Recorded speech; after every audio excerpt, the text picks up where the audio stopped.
Os pastores, eles têm alguns desafios de serem pautados muitas vezes por acontecimentos, por circunstâncias da vida diária. Normalmente a gente tem aqueles conteúdos que a gente medita, que a gente ora, aquilo que a gente de uma certa forma vai discernindo da parte de Deus, do que Deus está falando para a igreja, do que Deus tem posto em nosso coração. Eu sou muito abençoado porque eu tenho aqui um púlpito que eu posso dividir com homens de Deus extraordinários, com uma mulher de Deus maravilhosa, e eu posso sentar e receber. Então cada um de nós tem a sua agenda, cada um de nós tem a sua maneira de compartilhar o reino de Deus, e é uma bênção justamente ter os dons, diferentes aqui. Então a igreja é abençoada com dons diferentes e com unções diferentes, e eu sou muito abençoado desta forma também.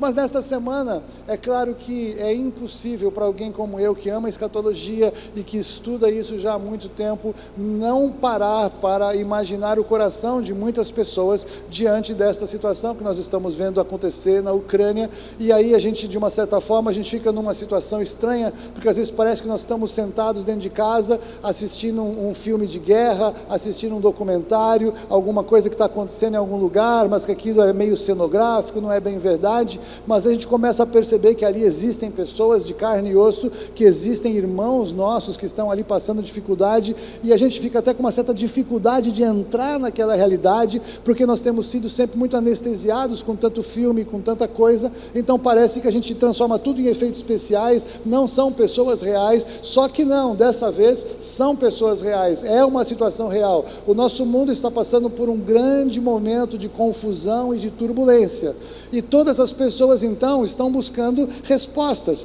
Todo mundo quer alguém que diga para ela assim: olha, está tudo bem, vai dar certo no final, fica tranquilo, faça isso, faça aquilo, confia em fulano, confia em cicrano.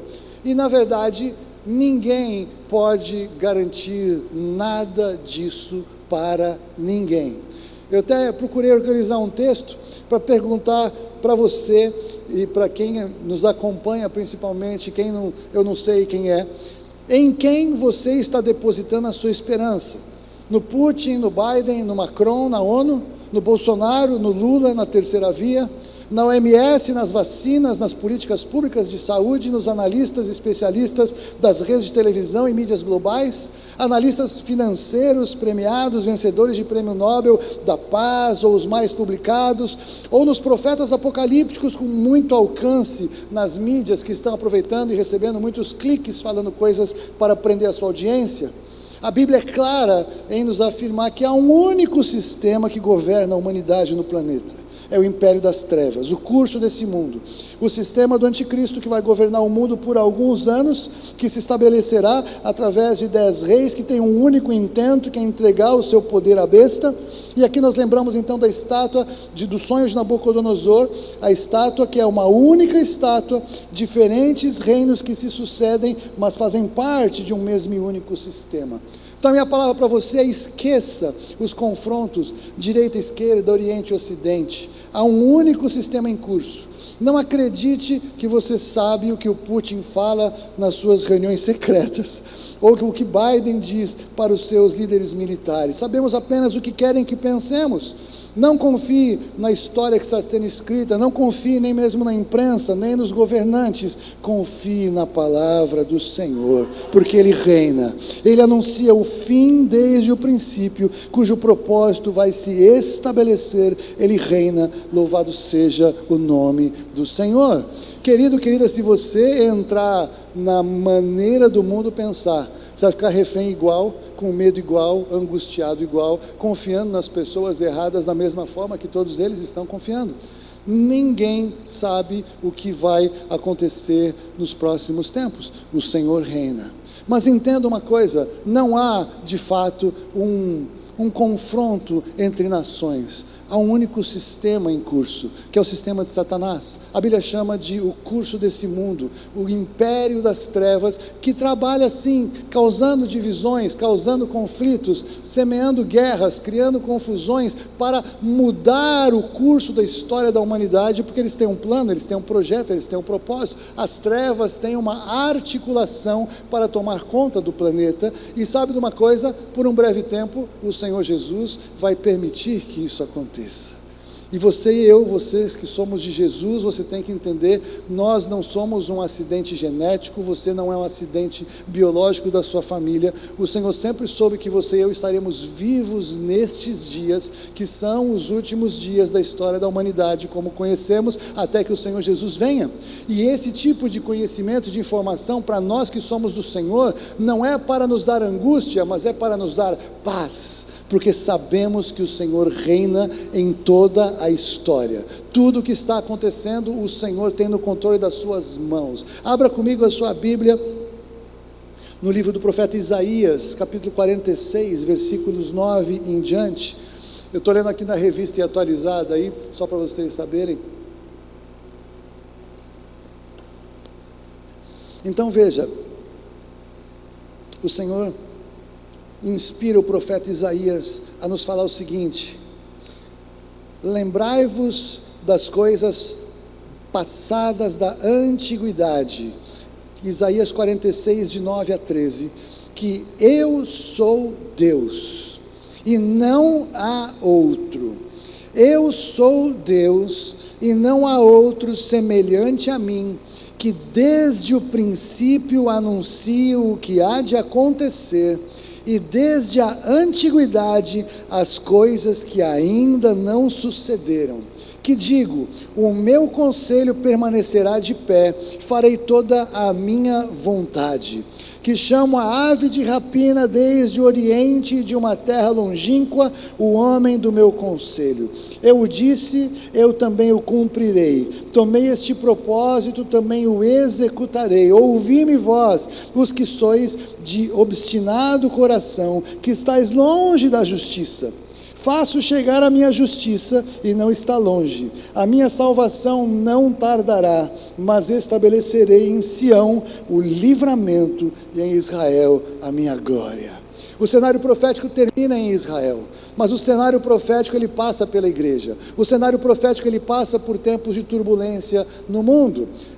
Nós temos meditado um tanto, algumas vezes eu compartilhei na quarta-feira sobre Isaías 61, o Espírito do Senhor está sobre mim e Ele me ungiu, e tem algo que o Senhor coloca de unção sobre nós, para anunciar o ano aceitável do Senhor, mas também o dia da vingança do nosso Deus. E nós nem sempre entendemos que o Senhor Deus, Ele é um Deus de justiça, e o Senhor Deus é um Deus que estabelece vingança. Mas a vingança do Senhor, ela é justa e ela é precisa. Nós temos como vingança uma distorção que a gente aprendeu nos filmes horrorosos, em que tem lá um agente do governo americano, que um dia alguém mata a filhinha dele, ele vai se vingar, e é um horror o que fizeram com a sua filhinha, ele vai se vingar mesmo, mas ele mata 457 homens de maneira horrorosa, ele explode gente, ele destrói tudo, ele faz algo, e aí no finalzinho o último cara ele corta em pedacinhos. Então isso aqui já não é mais vingança, isso aqui já é uma coisa completamente distorcida, porque foi muito além do mal que ele sofreu. Então quando a gente fala que Deus é o Deus de vingança, nós temos esse pano de fundo, nós achamos, como é possível Deus ser o Deus de vingança? Deus é um Deus de vingança porque Ele estabelece justiça. Ele fez com que a ira dele contra o pecado caísse sobre Jesus, o seu Filho, porque nós não poderíamos suportar a ira de Deus contra o pecado. Então quando o Senhor fala para nós não nos vingarmos, Ele está falando que nós não temos capacidade de lidar com justiça numa vingança, porque nós temos essa ira e essa fúria quando nos faz alguma injustiça, e nós faremos algo além. Mas o Senhor é o justo juiz, e Ele vai estabelecer a sua vingança contra todos aqueles que rejeitam o seu amor, rejeitam a sua palavra, rejeitam a solução para o pecado, porque banalizaram o pecado, porque o pecado ficou algo normal, aceitável, socialmente aceito, mas o Senhor odeia o pecado. O Senhor vai julgar o pecado do mundo, o Senhor vai tirar o pecado do mundo, e o Senhor vai tirar daqui todas as pessoas que não receberam o seu amor. E aí vem a justiça do Senhor e o juízo do Senhor, que vai ser estabelecido como Ele disse que acontecerá. E o Senhor fazendo isso, Ele faz justiça, porque até agora a sua misericórdia está estendida. Enquanto o Senhor não encerrar a história da humanidade, a misericórdia, a graça do Senhor estão estendidas. Enquanto a pessoa não morre e não sai deste corpo, a graça, a misericórdia do Senhor está estendida, e a salvação proposta está oferecida, pregada e disponível pela graça e por meio da fé. Mas o Senhor vai chegar um dia que Ele vai pôr um ponto final para a humanidade que blasfema de quem Ele é. A humanidade que zomba de Jesus Cristo, que zomba da salvação, que zomba da palavra de Deus, que zomba do amor e da graça de Deus, o Senhor vai estabelecer justiça e vai fazer novos céus e nova terra. Quando o Senhor aqui, Isaías, disse que Ele anuncia o fim desde o princípio, se você gastar um tempo na sua Bíblia, você vai perceber que o Senhor, ao longo da história, Ele sempre anunciou o fim, Ele sempre anunciou o juízo. E nós, então, somos a geração que estamos vendo estas coisas acontecerem.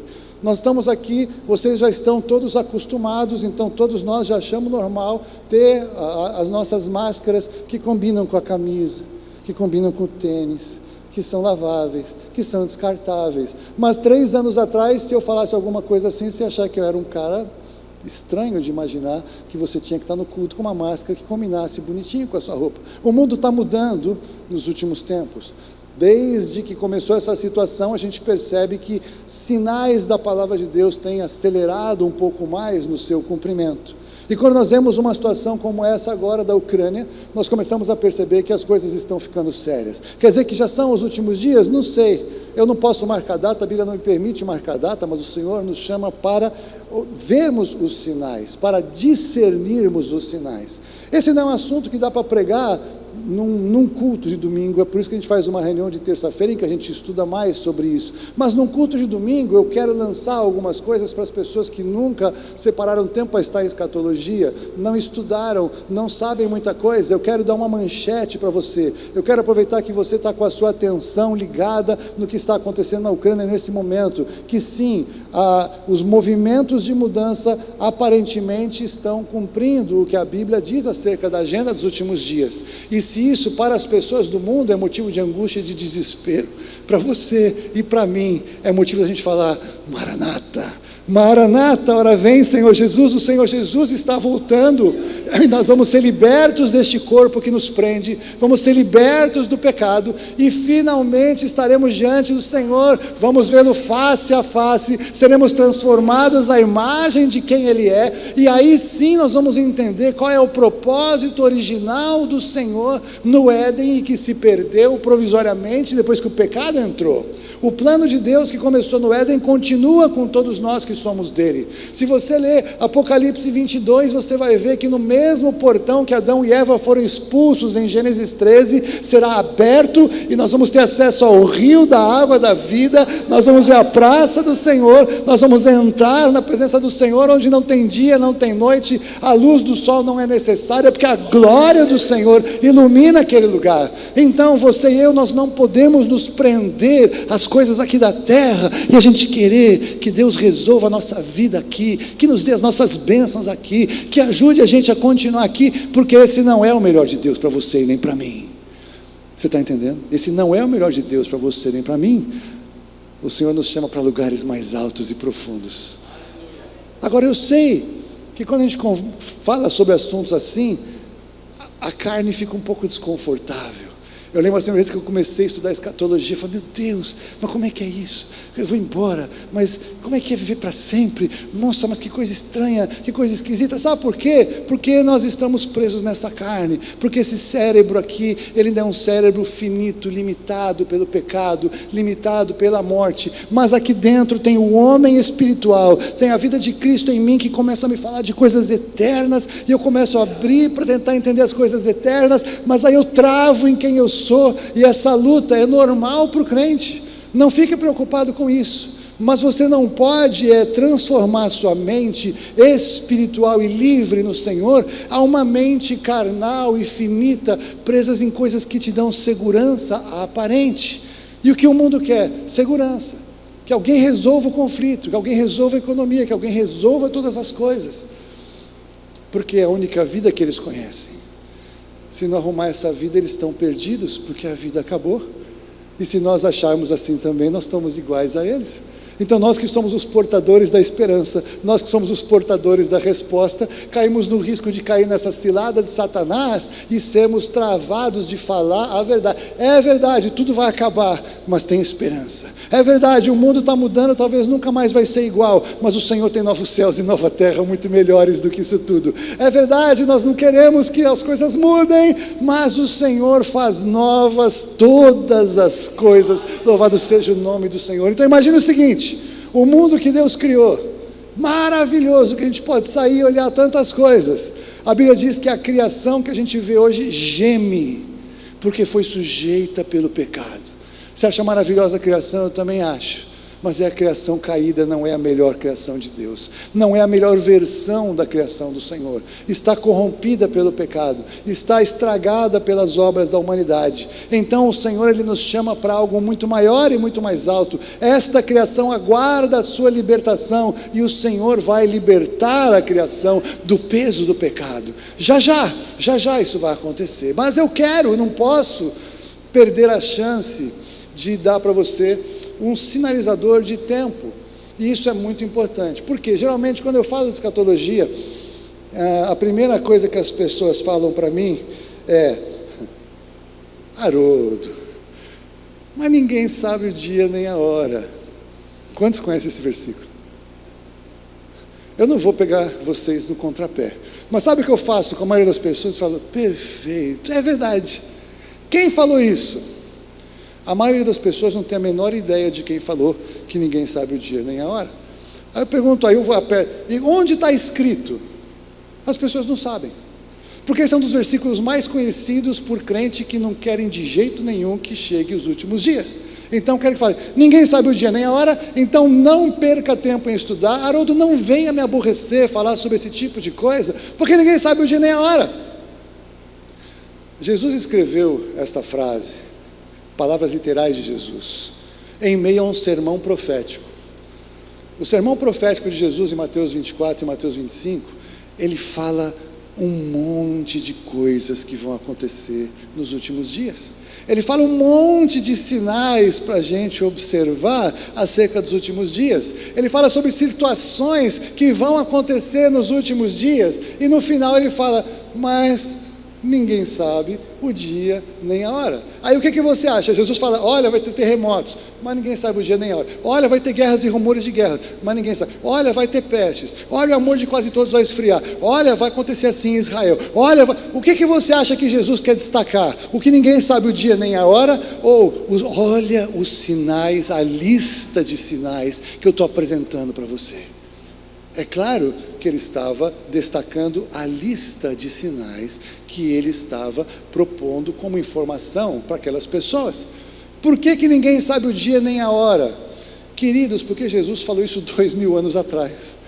Essa frase, ela tem mais importância 2000 anos atrás, mas agora, à medida que o tempo vai passando e os sinais começam a se cumprir, então nós já começamos a perceber a estação. Nós não vamos falar que vai ser na quarta-feira às 15h, porque ninguém pode marcar o dia nem a hora, mas a estação, ela está gritando para qualquer crente que tem interesse na volta do Senhor Jesus, que nós estamos cada vez mais perto daquele dia. Quanto tempo? Não sei, mas normalmente quem fala ninguém sabe o dia nem a hora, sabe o que eles me falam? Haroldo, eu acho que isso aí vai demorar ainda mais ou menos uns 100, 200 anos. Aí geralmente eu pergunto: por que 100 ou 200 anos? Porque eu acho que falta muito. Porque a pessoa não quer a volta de Jesus. Tem crente que não quer encontrar com o Senhor Jesus. E a figura que eu uso assim, você imagina, eu estou casado com a Fúvia 20 anos já, glória a Deus, né? E aí, você imagina assim, 6 meses antes do casamento, eu ligo para ela: ô querida, estou tão animado, vamos casar, está tudo pronto, está tudo em ordem. Não, sabe, Haroldo, eu não fui ver meu vestido ainda, mas fica tranquilo, eu vou me preparar, daqui uns 4, 5 meses eu vou começar a procurar alguma coisa, vou arrumar um vestido bem bonito. Porque na verdade o que acontece, eu tenho os caras que gente, assim, meus amigos da vida, sabe? Tem uns caras muito especiais, fizeram parte da minha vida, né? Alguns eu namorei muito tempo, foram pessoas muito importantes. Então, eu estou precisando me despedir deles. Eu te amo, eu quero casar com você, mas eu estou me despedindo deles, né? Afinal de contas, esses 6 meses, depois tudo vai mudar, eu vou ter que ficar com você para sempre, a gente vai ficar junto, e, enfim, eu vou morar com você, claro que vou, vai ser muito bom, mas eu tenho esse tempo que eu preciso aproveitar do que eu vivi antes, né? Não vai mais ser igual. Você acha que eu ia achar que ela estava apaixonada, querendo casar comigo de verdade? Ou que ela não estava muito interessada? Então eu podia falar o seguinte: olha, Haroldo, é o seguinte, a minha vida aqui na minha casa não é verdade, meu sogro e minha sogra estão aqui, minha cunhada, meu cunhado, mas olha, Haroldo, minha vida aqui com meus pais é horrível, eu não aguento mais. Então, por favor, eu quero casar com você, me tira daqui, me dá uma vida melhor, sabe? Me dá uma oportunidade boa, aqui está tudo ruim, acho que vai ter despejo, acho que está tudo quebrado, está tudo muito ruim, é que eu não sei o que vai acontecer nessa casa dos meus pais, então eu te amo, hein? Eu quero casar com você, mas me tira daqui. Você acha que eu ia ter expectativa que ela estava realmente interessada comigo, de estar comigo por amor? Você consegue entender que tem muito crente que é exatamente assim diante do Senhor Jesus? O mundo está horroroso, está tudo caindo, me tira daqui, me leve embora daqui. Não é exatamente o que, claro que eu quero estar com o Senhor é meu Senhor, meu Salvador, mas me tira daqui, porque está muito ruim essa vida. Ou então é o seguinte, já está chegando a hora mesmo. Lê direito a Bíblia, será que não tem uns 100, 200 anos, será que eu ainda vou viver minha vida, eu vou curtir o meu dia a dia, eu vou aproveitar as coisas, aí depois vamos embora, tudo bem? Jesus está procurando uma noiva, adornada, belíssima, sem ruga, sem mancha, com atos de justiça que são os adornos do seu vestido. Está esperando uma noiva que o ame e que espera para estar com ele porque quer estar com ele. Então ele informa um monte de coisas que vão acontecer, mas essa noiva não quer saber disso, porque a vida está boa. Ou então assim, não, Jesus, não volta, mas assim, abençoa, resolve essa situação, acaba com a guerra, traz a paz, usa o seu poder, aleluia, glória, muda todas as coisas para ficar tudo bem aqui. Você acha que essa é uma noiva que está alinhada, preocupada e focada no seu noivo? Que tipo de crente somos nós diante da vinda do Senhor Jesus? O que a gente quer de verdade? O que a gente está esperando de verdade? Mas Jesus, 2000 anos atrás, falou: ninguém sabe o dia nem a hora. Por quê? Se ele chegasse para aquela geração e falasse: olha galera, é o seguinte, isso aqui é tudo verdade, mas vai acontecer daqui 2000 anos. Como é que você acha que aqueles crentes iam poder receber a coroa da justiça? Que coroa da justiça? Paulo fala acerca disso em Tessalonicenses, ele fala: já agora a coroa da justiça está preparada para mim, não somente para mim, mas para todos os que amam a vinda do Senhor. Paulo amava a vinda. Se você vê Paulo escrevendo aos Tessalonicenses, capítulo 4, a primeira carta, mesmo na segunda carta, ele fala muito da volta de Jesus. Ele fala quase como se ele cresce que Jesus ia voltar nos dias dele, talvez até mesmo ele cresce, porque ainda não estava na hora, ainda estava selado. E ao longo de 2000 anos da história da igreja, todos os crentes que amaram a vinda do Senhor, mesmo que não fosse o tempo, tinham a oportunidade de receber a coroa da justiça, que é um galardão especial para quem ama a vinda do Senhor. Mas agora nós estamos chegando nos últimos dias, e agora essa geração, que deveria ser a geração que fala: yes, eu amo a vinda do Senhor, é no meu tempo, é na minha hora, está chegando. Essas pessoas estão jogando a coroa no lixo, porque não têm interesse na vinda do Senhor Jesus, não querem ouvir falar sobre isso, detestam esse assunto. Muitas igrejas querem que Deus abençoe aqui, o negócio é prosperar, é comprar, é vencer, é viajar, é ter tudo o que o mundo oferece de bom. Isso não é evangelho de Jesus. Isso pode ser qualquer outra coisa. Deus vai cuidar da gente, Deus vai nos prosperar, Deus vai nos dar saúde, Deus vai abençoar nosso casamento. Ontem a gente estava numa reunião maravilhosa dos casais investindo nos seus casamentos. Glória a Deus, tem que fazer tudo isso, tem que orar pelos filhos, tem que orar para que eles andem nos caminhos do Senhor, estão lá no Flecha recebendo a palavra, mas nós temos que estar preparados para encontrar com o Senhor. Sabe por quê? Porque se Jesus não voltar essa semana, não aqui, mas nessa semana tem um monte de crente que vai morrer. Por quê? Porque vai morrer, porque chegou o dia, e vai encontrar com o Senhor da mesma maneira, e acabou o tempo de fazer qualquer coisa aqui da mesma maneira. Então veja, não adianta você ficar negociando a volta do Senhor Jesus. Você não garante que você está vivo amanhã, e eu também não garanto isso. Então nós temos que estar prontos. E nós temos a resposta, nós temos a salvação, nós temos a graça, nós temos direção, nós temos provisão para a nossa vida. Jesus nos preparou tudo isso. Então vamos viver felizes, como Paulo fala, não é isso? Para mim o viver é Cristo, e o morrer é lucro. Morrer é lucro por quê? Porque eu sou liberto desse corpo, vou estar para sempre com o Senhor, vou entender tudo o que está preparado para nós. Acabou esse tempo de sofrimento, louvado seja o nome do Senhor. Mas enquanto eu estou aqui, eu preciso pregar, eu preciso fazer a diferença. Jesus tem que ser a nossa vida. Por quê? Porque nós somos as respostas para as pessoas que estão aí fora e que não sabem o que vão fazer. Se nós caímos na mesma cilada que eles, a nossa mensagem não tem poder, a nossa vida não faz diferença alguma e nós nos tornamos infrutíferos ao Senhor. Quem ganhou com isso? O diabo, e não o Senhor que morreu por nós. Não é essa a vida que o Senhor tem para você e para mim. Nós somos aqueles que nós estamos cheios de fé e temos todas as respostas. Você precisa saber as respostas, conhecer as respostas, porque elas estão na palavra de Deus. Mas eu quero rapidamente falar para você uma marca importante para você entender por que eu estou tão convencido de que nós estamos muito perto dessa data pela Bíblia. Pela Bíblia. Tem uma fala de Pedro, 2 Pedro, capítulo 3.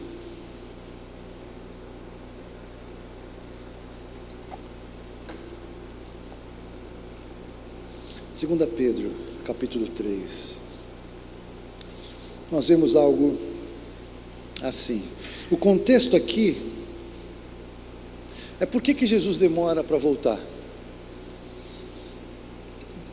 Vou ler a partir do primeiro versículo. Amados, essa é agora a segunda epístola que vos escrevo. Em ambas procuro despertar com lembranças a vossa mente esclarecida, para que vos recordeis das palavras que anteriormente foram ditas pelos santos profetas, bem como do mandamento do Senhor e Salvador, ensinado pelos apóstolos, tendo em conta, antes de tudo, que nos últimos dias virão escarnecedores com os seus escárnios, andando segundo as próprias paixões e dizendo: onde está a promessa da sua vinda?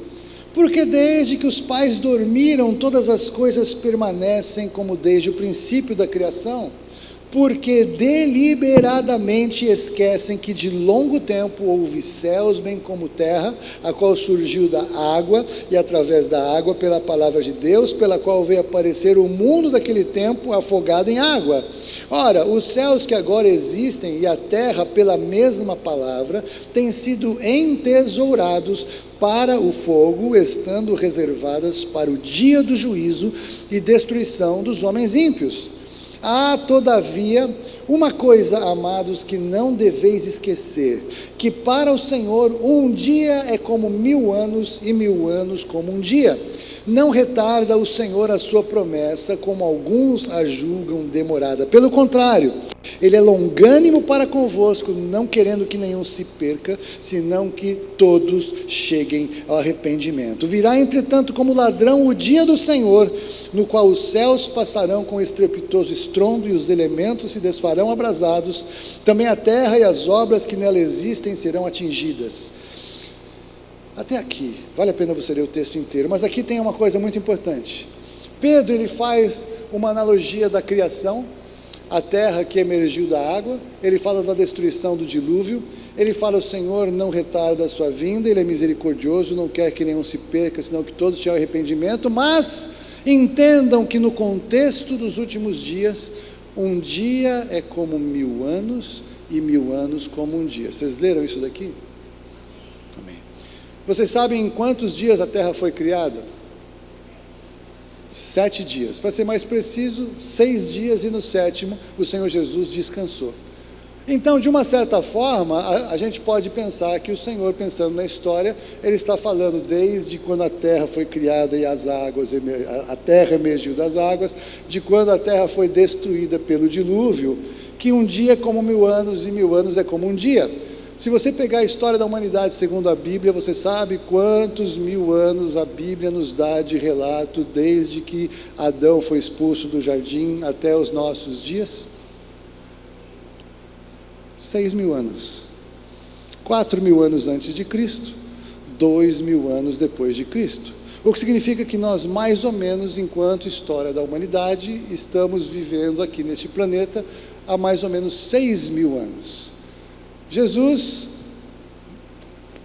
na criação com o Pai, o Senhor, descansaram no 7º dia.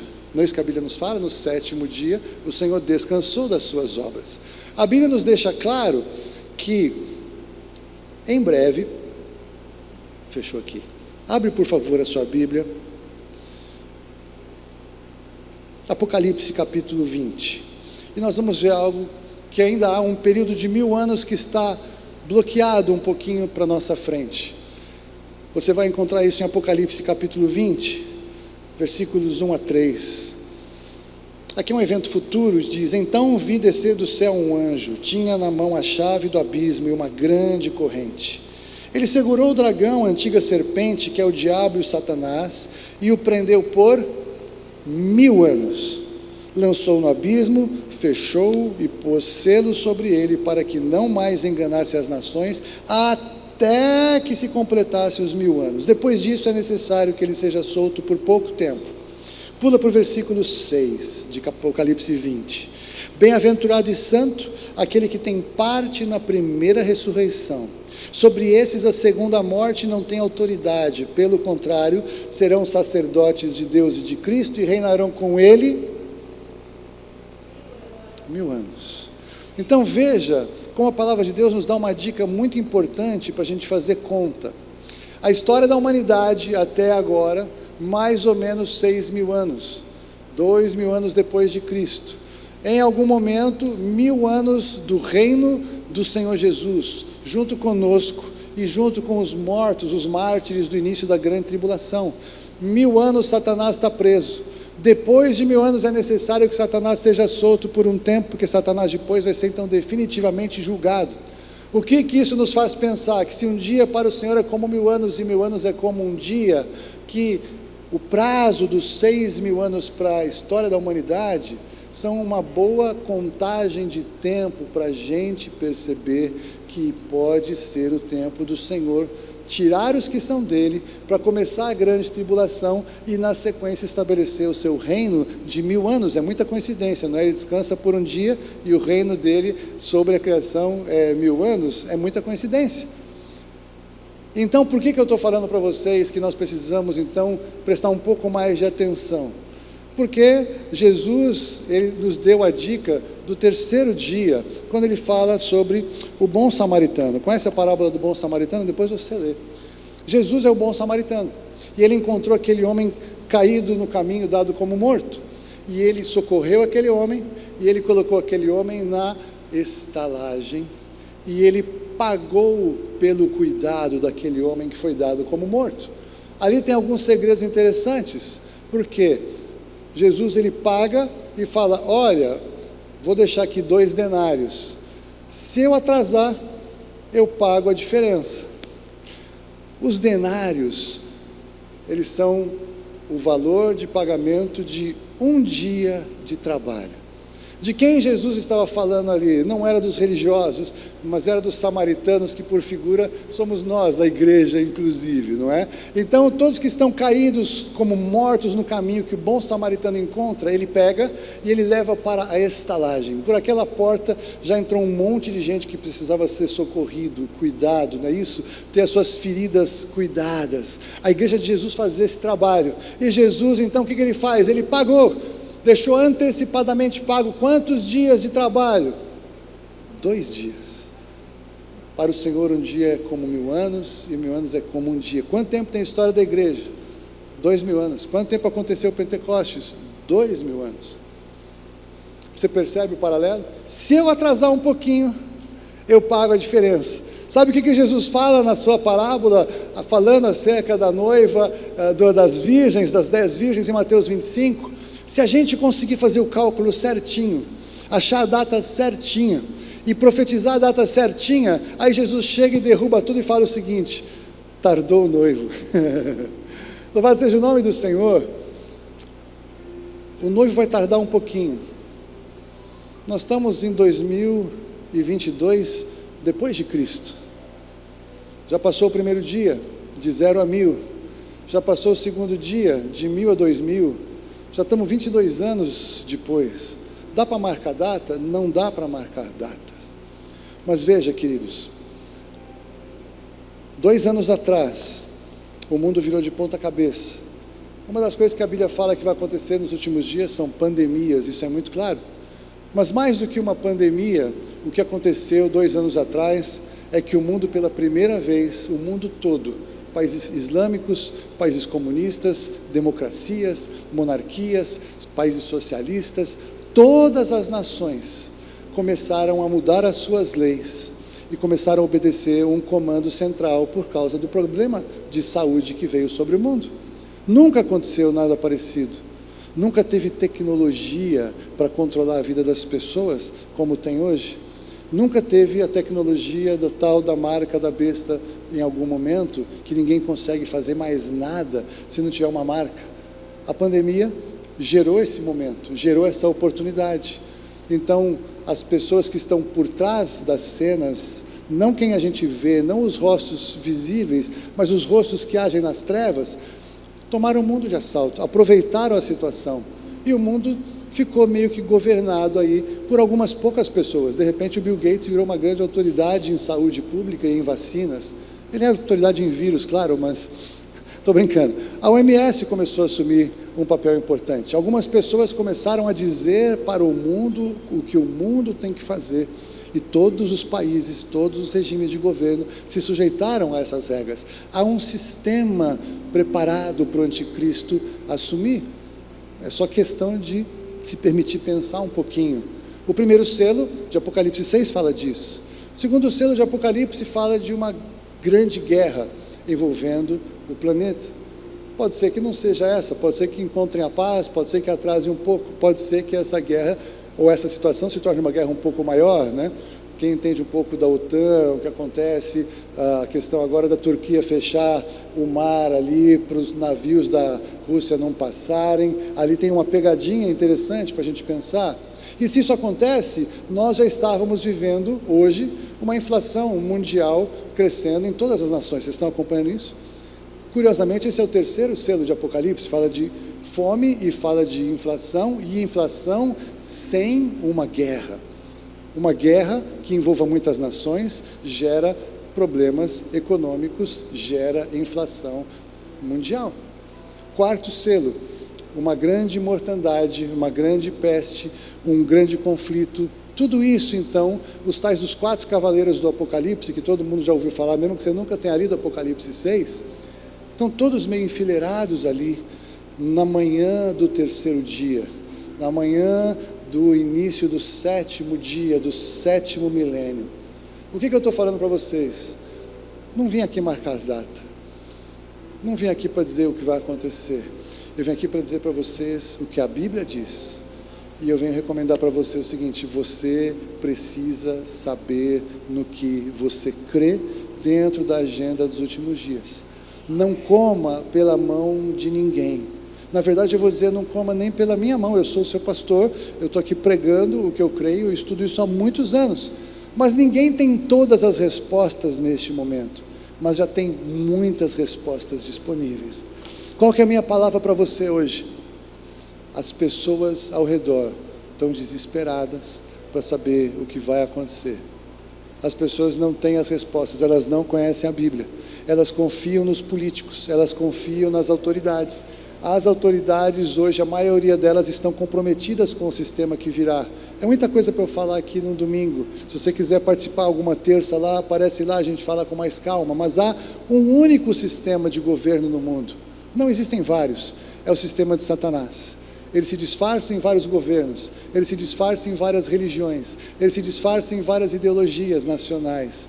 Mas no fim do dia é o mesmo sistema. Não há um outro em relação ao Senhor Jesus. É luz e trevas. O sistema de Satanás está sendo elaborado há séculos. Ele conhece profecia bíblica. Ele está esperando simplesmente chegar a hora que Deus vai falar para ele assim: pode fazer o que você vai fazer. E sabe o que vai acontecer com o planeta Terra? Ele vai ser entregue a Satanás. Ele vai ser entregue à autoridade do anticristo. E é por isso que eu creio que o Senhor vai tirar a sua noiva antes disso. Louvado seja o nome do Senhor, Maranata. mas nós precisamos saber o que cremos e por que cremos. Você olhando o que você vê, não temas. A Bíblia nos tem 360 promessas, ou ordens dizendo, não temas. Por que o Senhor está falando para você, não temas? Porque você vai ter medo. Eu vou ter medo. Então o que a gente faz quando a gente tiver medo? A gente não tem medo. É uma decisão. Se a gente basear nas circunstâncias para acertar tudo para não ter medo, nós estamos igual a todo mundo. Mas a gente pode olhar todas as coisas acontecendo e falar, não tenho medo. Por quê? Porque Deus está comigo. Porque o Senhor reina. Porque eu já li o último capítulo da história da humanidade. E Jesus venceu, aleluia, louvado seja o nome do Senhor. Nós não estamos lidando com um final aberto, nós estamos lidando com um enredo de final fechado, seguro. Não há o menor risco de as coisas darem erradas, as coisas deram certas no final. O que você e eu temos que fazer? Caminhar até aquele dia. E fazer o quê? Pregar o Evangelho. A pior coisa que a gente pode fazer como crente é ficar falando do fim do mundo para as pessoas que você conhece.